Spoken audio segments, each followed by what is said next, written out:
I've always been more of an illustrator. That's what I'm trained to do. And I got into writing. It's something I've always loved to do as well. But so it started out basically because it was something I love to do, but it's just been so exciting and rewarding to meet kids and see how they respond to my books. And I do a lot of school visits, and just the responses that I get from them, it really inspires me. Today I'm going to introduce Laurie Keller to you. I read books to my students every day. They look forward to that time, and nothing excites them more than listening to the books written and illustrated by Laurie Keller. The stories are engaging, humorous, exciting. Furthermore, the characters are enchanting, appealing, and charming.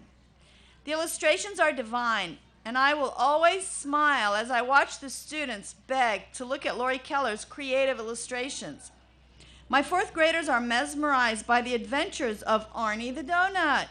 There's no better way to teach them manners than to read them "Do Unto Otters." This is a time when my students feel that having good manners is a cool thing. How about giving them a geography lesson by reading the Scrambled States of America? With no stress to memorize, but to remember facts about the 50 states based on their adventures after swapping places with other states. What a genius idea. I love Grandpa Gazillion's Number Yard, where they learn that numbers are not just for counting, or the very charming Open Up Tooth School inside. Dr. Flossman meets a class of 32, 8 incisors, 4 canines, 8 premolars, 12 molars, 4 wisdom teeth. Laurie Keller offers another hilarious learning experience. The New York Times said that Laurie Keller is a goofball and a genius. For this reason, I wait with anticipation for a chapter book by this author with the same qualities, the same depth of characters, and the same imaginative narrative. Laurie Keller, I'm a huge fan, and so are my students. Please help me welcome Laurie Keller. Well, thank you, everybody. I apologize in advance for my voice.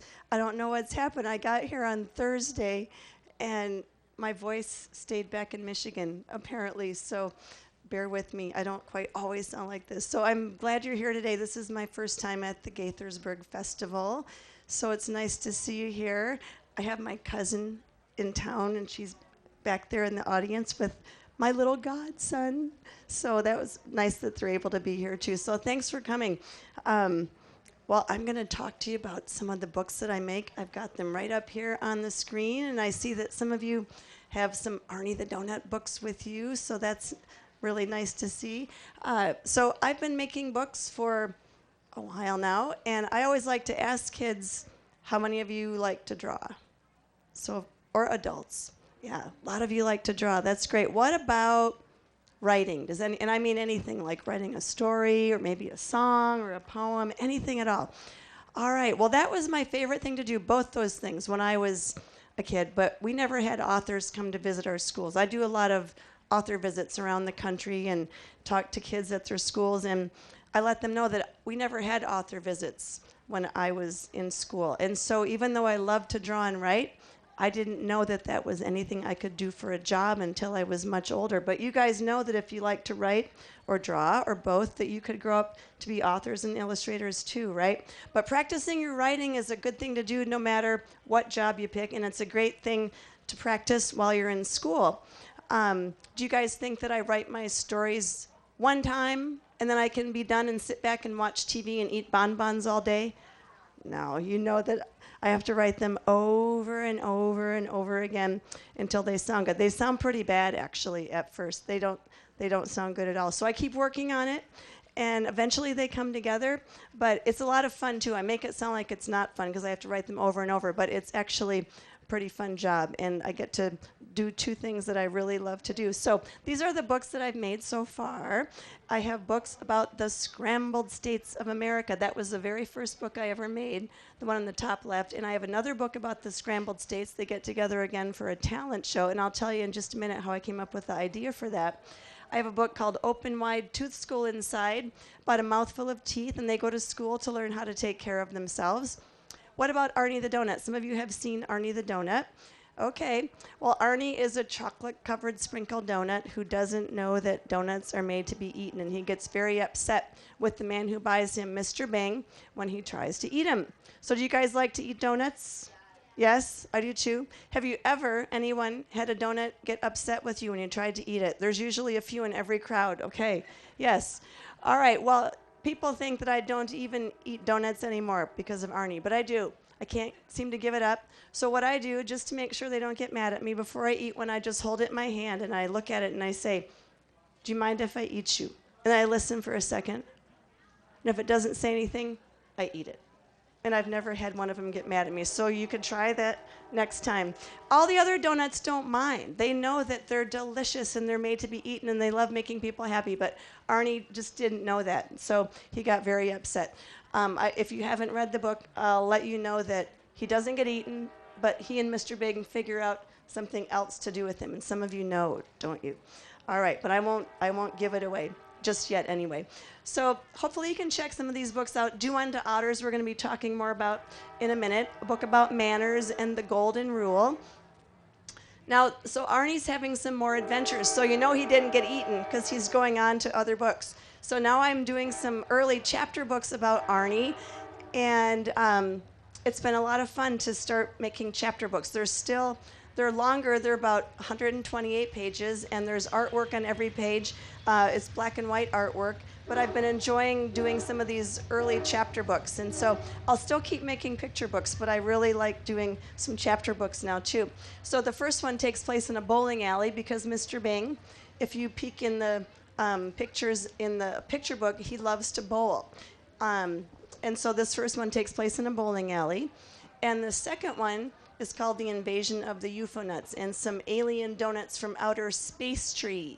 Do you get that? Outer space and pastry? I mixed them. So it's outer space tree. They visit Earth and start causing some problems. And everyone thinks that Earth is going to be taken over by these alien donuts. But that's not really what's happening. So actually, there's another good surprise here. These are some books that I illustrated that other authors have written. And I like to do that sometimes because it gives me different ideas for things to draw that I might not have thought of before. And the first book that I ever illustrated for another author is this one up in the top left corner called Marty Fry, Private Eye, written by Janet Tajan. If only she were here. Oh, she's here. Raise your hand. Janet Tajan is here. She'll be speaking in this very same tent. At what time, 3:15. So please come back. She is a very smart, talented author, and I really, really enjoyed working with her. So that's fun to do sometimes, and I hope to do more books written by other authors because that's a fun challenge. And these are some of my books when they've been translated into some other languages, and that's always exciting to see. All right, before we go any further, this book, Open Wide Tooth School Inside, they go to school to learn how to take care of themselves. And at school visits, most schools do the Pledge of Allegiance. And in Open Wide Tooth School Inside, the first thing these teeth do every morning is say the Tooth's Pledge of Allegiance. So I think since we all have teeth, we should say it together, okay? Our teeth do a lot of hard work for you. Some of you are eating. They're chewing your food. That's hard work. And they even help us to speak properly. So I think they would just appreciate if we said it. We'll get out of the way and we'll move on. So instead of putting your hand over your heart, what the teeth like you to do is just take your finger and put it over a tooth in your mouth. So go ahead and do that. And I'll just put it up here. So let's just all think of our teeth. We'll say it together. Okay, here we go. I pledge allegiance to this mouth and to the dentist who takes care of us, and to the gums on which we stand, strong and healthy, with toothbrushes and toothpaste for all. Give yourselves a hand. That was beautiful. Good job. So that's me when I was really little. I used to draw all the time. My mom used to be a school teacher, and she's really artistic, and so we always have done lots of art projects together. Would you like to see a picture I drew of my family when I was very young? Here it is. Pretty good, right? But if you saw my family, you'd see we all have really long arms and sharp claws. So that's why it looks like that. So I had to cut them off this morning so I didn't scare you. Here's some pictures I drew when I was in first grade. I used to draw all the time, and I loved making up little stories. Here's one of the first things I ever wrote in the bottom right corner, a fish teacher saying, "Watch out for hook, do not eat worm on hooks." So I took every art class I ever could. All through school, I went to an art college. I got my first job as an artist at a place called Hallmark Cards, painting pictures on birthday cards and holiday cards, and that was a great job. But one night, when I was falling asleep, some little states with arms and legs and faces popped into my head. I don't know why that happened. I hadn't been reading about geography the night before. But the next morning I remembered that. And I thought, well, maybe that would be a good idea for a book that would help kids learn about United States geography.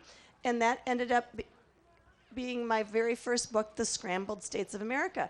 All the states end up switching places, which is why it's called The Scrambled States of America instead of the United States. But that wasn't my original title for the book. If you read the book, you know that all the states switch places, and the main character is Kansas, who's stuck right in the middle of the country. And I titled the book Aloha, Kansas, because he was a star. But my editor, Christy, she thought that it needed to have a title that included all of the states. So that's how I ended up it became The Scrambled States of America. So sometimes ideas pop in my head like that. Other times I know what I want to write about, like manners or teeth. But other times, like with Arnie the Doughnut, I might go somewhere like a Krispy Kreme donut shop. I used to live in New York City, and I kept hearing people talk about Krispy Kreme donuts. So I decided to go in there to see what it was all about. And if you've been in there, you know that they have an area where you can stand and watch the donuts being made. Well, I'd never done that before. I stood there for about 20 minutes. They looked like little characters coming to life, and I was inspired to write about a donut. If I hadn't gone in there, I'm sure I would have never written about a donut. I hadn't been planning to do that. So that's one of the things I love about writing is just you never know where your next idea is going to come from. And I always tell kids, you can write about absolutely anything. It doesn't matter. Just write about whatever, you get excited about. All right, so Arnie has been having all sorts of fun things happening. He became a musical a couple of years ago in Chicago first, and then he went on to New York City for a few weeks in the New York Musical Theater Festival. This is the cast from Chicago, and then a whole new cast performed it in New York City, and that was a whole lot. Doesn't that guy on the left, he played Arnie. That's a great Arnie face, isn't it? He's so happy. And that's me with the whole cast after the show, so that was fun. So I'm going to tell you a little bit about Arnie chapter books. Now, there's a joke on the front cover in the bottom left corner. This first one is a mystery. And on the bottom left of the cover, there's a little bowling pin, and he says, it's a whodunit mystery instead of a whodunit mystery. And when I was in Florida doing some school talks, a teacher came up to me afterwards, and she said, you should call it a whodunit mystery. And I said, that is such a great joke. Can I borrow that? She said, yeah. And I said, but I'm going to give you credit. And I think she was kind of like, oh, sure. She probably didn't think I ever would. And I took down her information. And so I mentioned on the copyright dedication page that this woman from Florida, the teacher, I mentioned her name, Marlene Dempsey, in her school, so I gave her credit. So, and Scrambled States Talent Show, another teacher gave me an idea for that book too. So if you ever give me an idea that I love, I'll put your name in a book too. So get your thinking caps going. So here's how I start out. I start doing lots of sketches just in my sketchbook, and I get a lot of things figured out. And then for these chapter books, I've been drawing little marker drawings, and then I scan them into the computer, and I add all the different grays and the patterns that I use sometimes for those. So in the bowling, this is where the singing part comes in, and I'm hoping you can all see the screen. Arnie was inspired when he and Mr. Bing went to a baseball game. They love baseball. And they sang Take Me Out to the Ball Game together. And since Mr. Bing was going to be in this big bowling tournament, Arnie was inspired to write a song for the bowling tournament. And instead of the 7th inning stretch, he thought that they could do the 7th frame stretch. So I thought we could sing it together. We could first sing Take Me Out to the Ball Game, and then we can sing Take Me Out for Some Bowling. And I apologize again for my voice. I normally have the voice of an angel when I sing. Not really, but sorry. But so you know the tune to Take Me Out to the Ball Game. So I'm hoping you'll all want to sing along. So let's give this a try. All right. Take me out for the ball game. Take me out with the crowd. Buy me some peanuts and Cracker Jacks. I don't care if I never get back. Let me root for the home team. If they don't win, it's a shame. For it's 1, 2, 3 strikes, you're out at the old ball game. Oh, beautiful. All right, well now, same tune. Let's sing Arnie's version where he does Take Me Out for Some Bowling. Take me out for some bowling. Take me out to the lanes. Rent me some shoes and a bowling ball. I'm caught up in the thrill of it all. Oh, I missed the spare on the 5th frame. That gutter ball was a shame. But it's strike, strike. Next time just strikes for a perfect game. Oh, give yourselves a hand, you guys. That was beautiful. All right. What time are we at? I wanted to read you a little bit of the Ufonuts before we do some drawing. All right, so this is the first chapter of Invasion of the Ufonuts. Arnie has a lot of new friends from the bowling alley, and this is where he met his favorite friend, Pizzo, this greasy piece of pizza that nobody ever bought. And they're really good friends, and Pizzo's going to be in each of the books. So here's the first chapter of Invasion of the Ufonuts. Arnie says, the whole time I thought it was the meatball who did it, but it turned out to be that sweet little French fry. It was the scariest movie I've ever seen. I have to give it my highest rating, 5 out of 5 sprinkles. Pizzo says, I didn't like it one bit. Arnie says, what? Pizzo says, was the director sleeping when he made this film? He completely ruined the scene where the meatball and the French fry come face to face. Any good director knows that a little dramatic lighting and some high-low camera angles make things way scarier. I'm giving it my lowest rating, 0 out of 5 pizza toppings. Arnie says, you see, that's one of the things I like best about being friends with Pizzo. We don't always agree on everything, but we still get along. Hey, a bunch of news trucks are in the parking lot. I bet Queenie Lattaffy is being interviewed again. Queenie Lattaffy is the latest teen tuba-playing sensation, and she passed through town last week to visit her Aunt Chewy. Pizzo loves her and wants to get her autograph more than anything. Her new song, Oompa Oompa Wow Wow, has been #1 on the top 40 tuba hits chart for 3 weeks in a row. Pizzo, I think Queenie Lattaffy is outside. He goes running after her. Queenie Lattaffy, Queenie Lattaffy, Queenie Lattaffy. And that's her Aunt Chewy. She says, sorry, guys, she's still on her Oompa Oompa Wow Wow out of this world tour.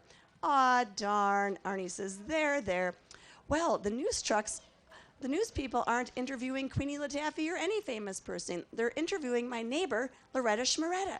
I wonder what's going on. And the news guy says, folks, it looks like we've got a real outer space, or in this case, outer spacery story on our hands. Loretta Schmeretta is the 16th person today claiming to have been abducted by alien donuts. Tell us what happened, Loretta. She says, okay. Well, I was walking through the parking lot to my apartment with my bag of downtown bakery donuts when I heard a loud clinking noise overhead. I looked up and saw a flying saucer floating above me. Actually, it was a flying cup and saucer. I tried to run, but a glowing beam of green sticky jelly stopped me in my tracks. Suddenly, I was inside the spacecraft, surrounded by gigantic donut creatures. There must have been a dozen of them. They kept staring at me and mumbling to each other. I couldn't understand a single word they said. They just stared and mumbled, stared and mumbled, stared and mumbled, stared and... Yeah, we get it. Then what happened? Well, then they grabbed my donuts, and next thing I knew, I was back on the ground. I saw them fly off, and I haven't seen them since. Loretta Schmeretta, why do you think the aliens are abducting Earthling donuts? Do you think they're rescuing them before they come back to take over Earth? Oh, dear, I hadn't thought of that. I bet you're right. Well, you heard it here, folks. Alien donuts from outer space are planning to take over Earth because we eat donuts. Everybody goes crazy. Alien donuts! Ah, run! They're taking over Earth. And this guy's over on the right. He's saying, "Oh no, a cavity. That's why he's screaming, because he discovered he has a cavity. All right. So in the very back, there's a language, Ufonut, and it's basically, if you know how to speak Pig Latin, instead of ending in a or way, things end in ut or nut. So you can learn how to speak Ufonut at the very end of the book.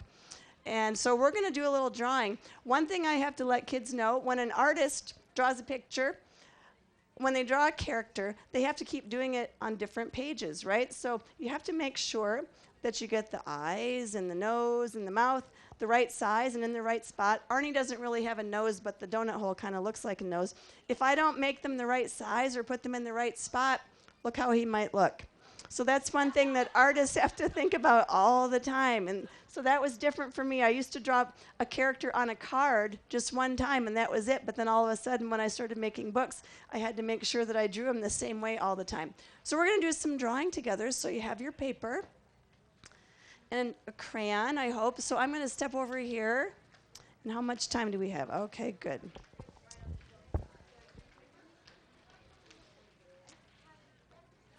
Yes, if you don't have a paper and a crayon and would like to draw, please raise your hand. We've got plenty. Yeah, back there. Keep your hand up, please. Oh, good. Way in the back. Yeah, come on in if you want.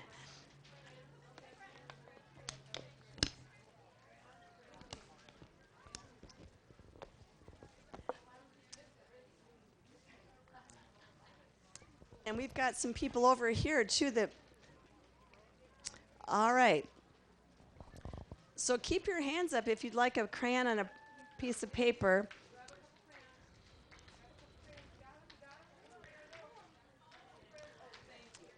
All right, so...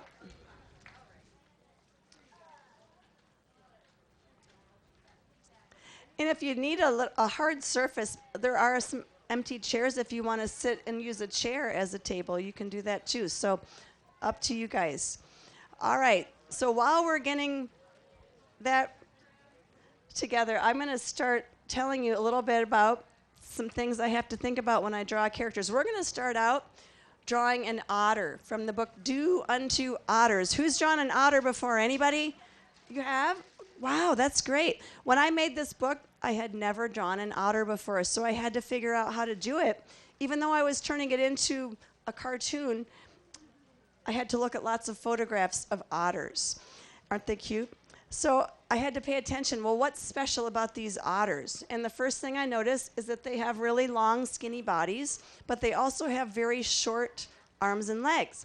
They have webbed hands and feet like a frog or a duck, so that means they have skin in between each finger and each toe, and that's one reason they're such good swimmers.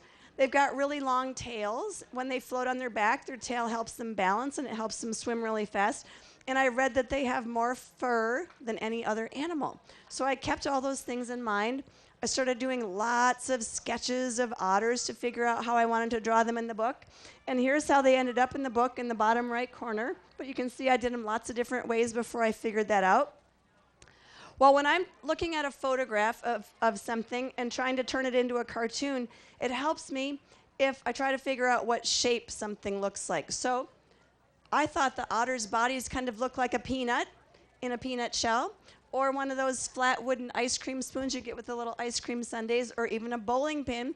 And if you look at how I drew their bodies, they kind of look like those things, don't they? So just to get yourself started, if you want to look at any of those things to inspire you, I just want you to draw a long, skinny shape on your paper. It doesn't have to look exactly like that. I just want you to get a long, skinny shape on your paper, and that can be the body of your otter. It doesn't have to be perfect at all. Mine never, ever is. Just jump right in, get a long, skinny shape on your paper. I might just move this for a minute if that's okay. Is that all right for me to just put this right here? All right. Okay. So it doesn't matter. Some kids just think it looks like an oval that's pinched together, or number 8 that's pulled apart a little bit, however you want to think of it. I'm going to put a bigger picture of the otters up there so you can see them better. So next, I want you to draw just 2 circles up at the top for the eyes. Just 2 circles, and we'll put the dot in the middle for the pupil, just like we have in the middle of our eye. All right, so what is this letter? A U. We're going to make the nose with the letter U. Watch how I do it. I'm going to start drawing the letter U under this eye, and bring it up under that eye. So the letter U under this eye and bring it up under this eye. Looks like a smile, doesn't it? Everybody says that. We're going to draw a line right through the middle of it. And then just shade it in or color it in underneath that line, and you'll have the nose. All right, now if you notice, I made their noses pretty big. They're covering up part of their mouth, and I'll show you how to get it to look like that. I'm going to start drawing the mouth on this side of his nose. I'm going to bring it underneath his nose and back up around to the other side of his nose like that. See how I did that? I started on one side of his nose, brought it underneath, and back up around to the other side. Then you can add some lines for teeth so he has a beautiful smile. All right, so they have small flat ears, so add a little ear on each side of his head. And they have whiskers like a lot of animals, so add a few whiskers on each side of his face. All right, so we're done with the face. We're going to move down to the arms. So about halfway down, just draw 2 short little lines that come out. That's the top and bottom of one of his arms. Let's draw a line that comes out from his arm for the side of his hand. So they have webbed hands and feet. I just draw sort of a wavy line the same way that you might draw waves for his webbed hand, however you want to do that. And then a line that hooks right back to his arm for the other side of his hand. So let's try it with the other side. 2 more short little lines. We'll draw a line that comes out for the side of his hand. We're going to draw that wavy line again for the webbed hand. And then a line that hooks right back to his arm for the other side of his hand. All right, we're going to move down to the bottom now. So 2 lines off to one side for one of his legs. We'll draw a line that comes out from his leg for the top of his foot. And then we're going to draw that wavy line for the webbed foot. And then a line that hooks right back to his leg for the bottom of his foot. All right, other leg, 2 short little lines. We'll draw a line that comes out from his leg for the top of his foot. And then a wavy line again for the webbed foot, and then a line that hooks back to his leg. Are you guys able to see okay? If you need to move over, that's fine, but hopefully you can see okay. All right, we're going to draw the tail.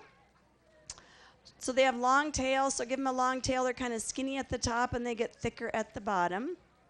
All right, so we've drawn our otter. Now the fun part. You can see that mine are all different. They have different colors and patterns.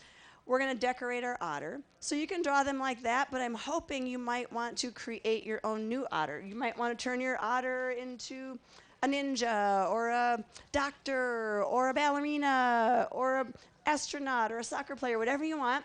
Just maybe 30 seconds, get yourself started and see if you can give your otter the personality that you'd like it to have. It could be whatever. And so it's really cool that we're all drawing otters, but you guys are coming up with something in a way that no one else has ever drawn it because you have your own unique way of drawing. And that's what publishers like to look for. They like to see the way you guys think and the way you guys draw. So, all right, does anybody want to, on the count of 3, I'm hoping you'll want to share your otters with everybody. So 1, 2, 3. You can always work on them later. Why don't you hold your otters up and show everybody what you did. Oh, those look so good, you guys. Turn them around the room so everybody can see. Those look really good. Excellent work. All right, so we're going to draw something else really quick. If you want to draw this next to your otter, if you want to turn your paper over, you can do that. We're going to draw Arnie very quickly, but what I hope to show you is how to make some of the faces that Arnie makes in the book, so you can do that. So let's draw Arnie very quickly. He's mostly a bunch of circles, so we can start out with his eyes, just 2 circles. He's got some space in between his eyes and the 2 pupils. So his eyes are way up at the top of the donut shape. So I told you I have to always make sure they're in the right spot. So the way I do it, I start drawing the big donut shape on the side of his eye. I bring it down and around up to the side of his other eye, and I hook it together in the middle. He's a little lopsided, but that's okay.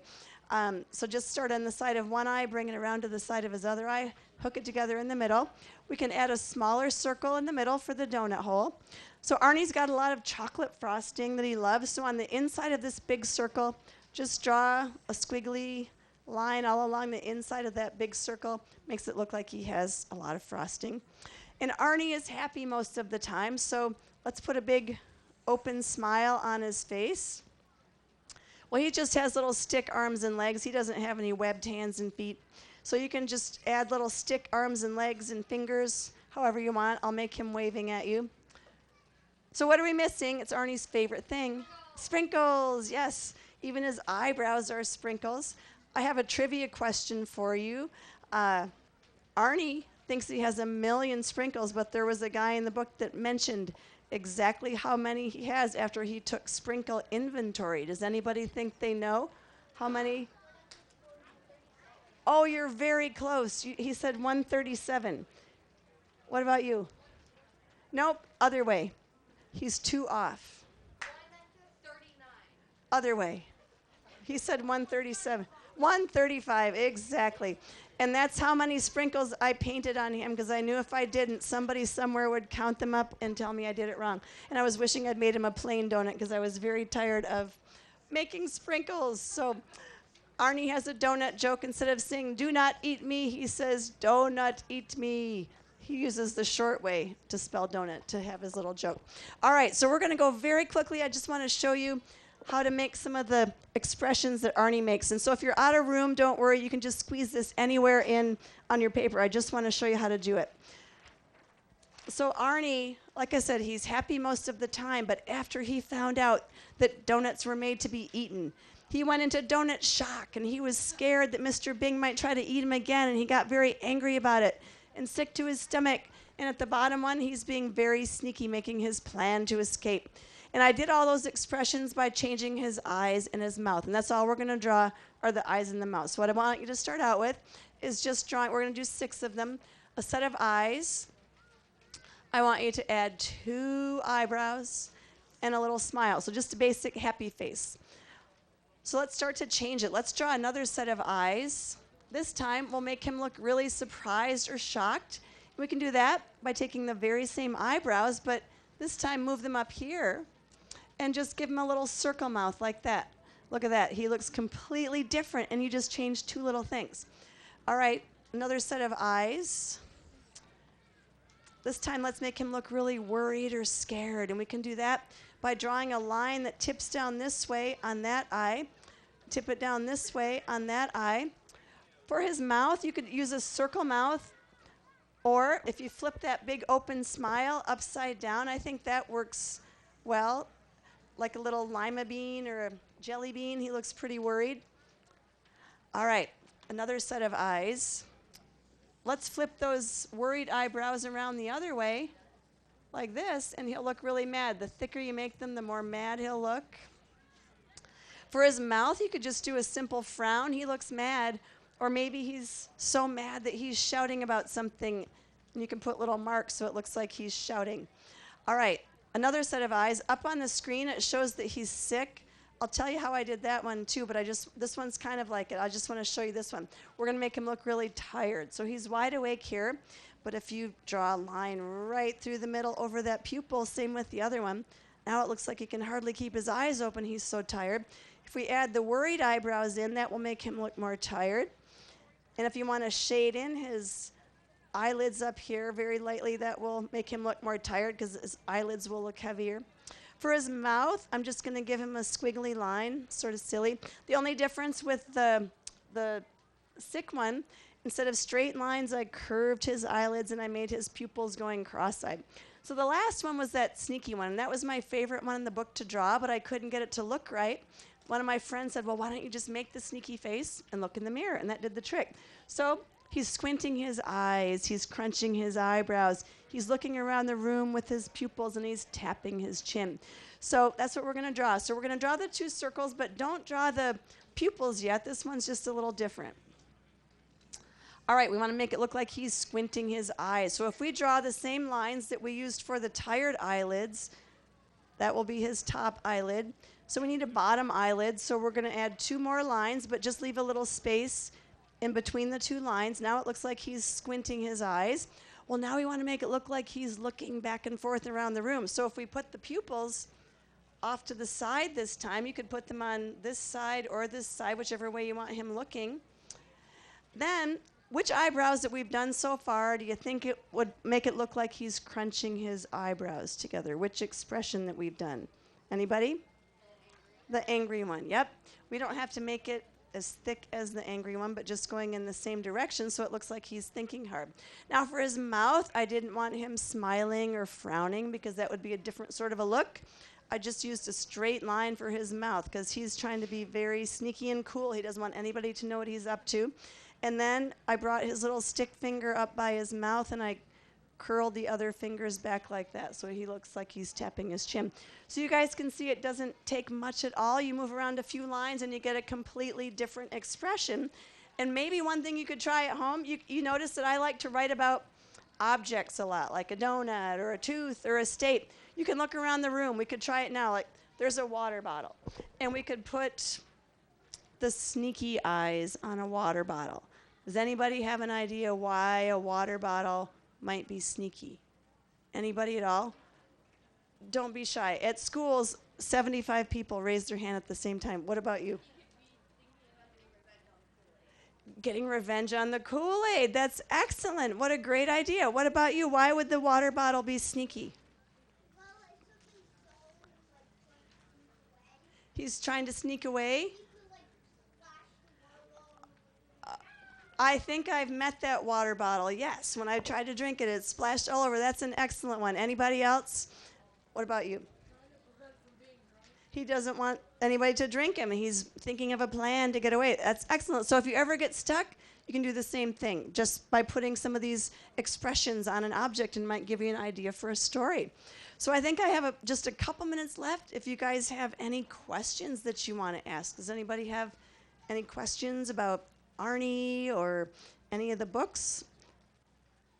Nobody? All right. Well, all right. I think I'm going to say goodbye then, and I will be over at the signing table, wherever that is. So thank you very much, everybody, for coming today, and I apologize again about my voice. I don't always sound quite this bad. Thanks, everybody.